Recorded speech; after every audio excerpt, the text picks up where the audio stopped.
ये राधा स्वामी पंथ, जय गुरुदेव पंथ, सत्ता सौदा सिरसा वाले का पंथ, या और भी किससे तो बात कर लो, सब ये कहते हैं परमात्मा निराकार है। चाहे कोई राम कृष्ण का पुजारी है और विष्णु जी की मूर्ति रखे, हम भी ऐसे ही करते थे। फिर पूछते थे कि भगवान कैसा है, कि परमात्मा तो निराकार है, वो तो दिखाई थोड़ा देता है, उसका तो प्रकाश प्रकाश दिखता है। फिर श्री विष्णु जी की मूर्ति किस लिए रखी, जब भगवान निराकार है तो विष्णु जी क्या है। तो हमारा ज्ञान कोई आधारित नहीं था, हमारा जो ज्ञान है ये विचलित था, निराधार था।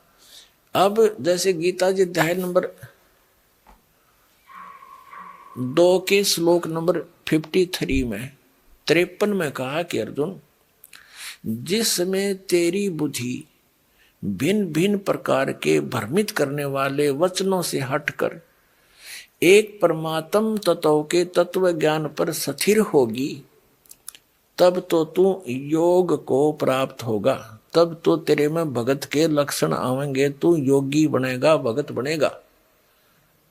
तो दास आपको ये भिन्न भिन्न प्रकार के भ्रमित करने वाले वचनों से हटाकर और उस एक तत्व ज्ञान पर स्थिर करना चाहता है। उसके लिए आप जी को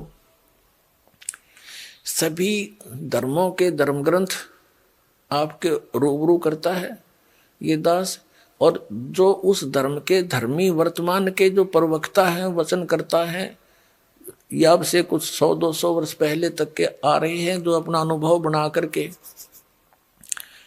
जो उन्होंने सारे जीवन में जैसा भगवान को जाना, सदग्रंथों को जाना, अपना अनुभव वो अलग से बनाकर चले गए पुस्तक, और उनके अनुयायी उनके द्वारा अनुभव की पुस्तक को ये मानकर ग्रहण किए हुए हैं कि ये सदग्रंथों से मेल खाती है, क्योंकि उन पुस्तकों में उन्हीं महापुरुषों और सदग्रंथों के नाम लिखे हैं कि उन्हीं से भी हमने ये जाना और स्वयं अनुभव भी ऐसा किया। तो दास ने उन सभी के अनुभव की पुस्तकें, उनके अनुभव के प्रवचन, जैसा कि टीवी आदि के माध्यम से, सीडी के माध्यम से, मीडिया के माध्यम से उन्होंने अपना जो प्रवचन कर रखे हैं, ज्ञान जनता में बांट रखा है, वो सारा आपके रूबरू कर दिया कि ये तो ये बतावे हैं। और दास ने ऐसा अनुभव किया है, और जो वेदों से मेल खाता है, और सभी महापुरुषों को जिनको परमात्मा मिले उन्होंने जो बताया वो भी दास का मेल खाता, इनका नहीं खाता। तो इससे उनको रिजेक्ट कर दो, तो उस गलत अनुभव को, गलत ज्ञान को, शास्त्र विरुद्ध ज्ञान को त्याग के और शास्त्र विरुद्ध साधना को त्याग कर शास्त्र अनुकूल साधना ग्रहण करो। ये सारा कुछ प्रयत्न करके निष्कर्ष यही निकालता है दास कि आप उन सभी को त्याग कर, जो आपकी दिशा ठीक नहीं थी, वो शास्त्र ठीक नहीं थे, उनके अनुभव ठीक नहीं थे, वो संत अनुभवहीन थे, उनको परमात्मा प्राप्ति हुई नहीं, जिनको तुम परम धनी मानकर, महर्षि मानकर, आचार्य मानकर, शंकराचार्य मानकर उनके चिपके हुए हो, उनके पास यथार्थ आध्यात्मिक मार्ग नहीं है, आपका जीवन नाश हो रहा है। और ये प्रमाण प्रूफ देख लो। और इतना कुछ देख कर भी जो नहीं मानता है, उसके लिए परमात्मा कहते हैं वो चातुर प्राणी तो चोर हैं, जो अटपट करके दुनिया ने पीछे लगाए बैठे हैं। कहते हैं चातुर प्राणी चोर हैं, ये मूड मुग्ध हैं, ठोठ, इतना ज्ञान देखकर, प्रमाण देखकर भी उनके चिपके बैठे हैं, वो है मूड ठोठ बिना अकल के, और वो संतों के नहीं काम के, उनको दो गलजोट।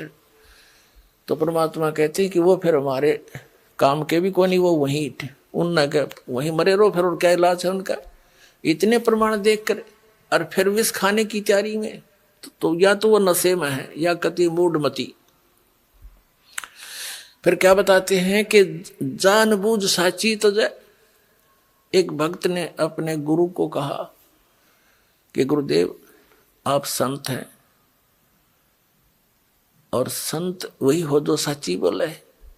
पहले तो उसने उसको तैयार किया नो विवश करने को कि ये कदे अटपट ना कर जा। और भगत भगवान के मार्ग में झूठ बोलो, भगत कैसा, कहाँ बेटा बच्चा ऐसा ही है कि आप अपनी आत्मा से बताइए जो पुस्तक ये मैंने पढ़ी है और ये आपके अनुभव के विपरीत है, या सच्ची है या झूठी। तो उसने कहा भाई तेरे को सच्ची लगती होगी तू ग्रहण कर ले, मैं तुझे बाधा थोड़ा ही कर रहा हूं, मुझे तो अच्छी लगती नहीं। तो उनको कहते हैं जानबूझ साची तजय और करे झूठते ने, ताकि संगत है प्रभु स्वप्न में बना दे। इसे दुष्ट के दर्शन भी नहीं करे, सपने में भी जानबूझ कर। किस लिए? सिर्फ अपनी वो मेहनता ही ना छूटे, और कलगदा बनेगा वह मेहनता ही वहां छूटेगी, फिर मारेगा कड़मा लठ कुमार, डायमंड का बोरा कब्र पर होगा। तो हमने जो भी संत महंत आचार्य ऋषि महर्षि शंकराचार्य संत हैं, ये सभी परमात्मा के लिए ही निकले हैं। अभी तक तो चलो जैसा भी हम धोखे में थे, संत भी थे और भगत भी थे। अब इस दास ने कति क्लियर कर दिया। अब इन संत महंतों ने या तो ये बताना चाहिए कि रामपाल झूठ बोल रहा है, एक पॉइंट गलत सिद्ध कर दो मेरा, और नहीं तो अपना कल्याण कराओ। आओ मान बढ़ाई क्या है इसमें?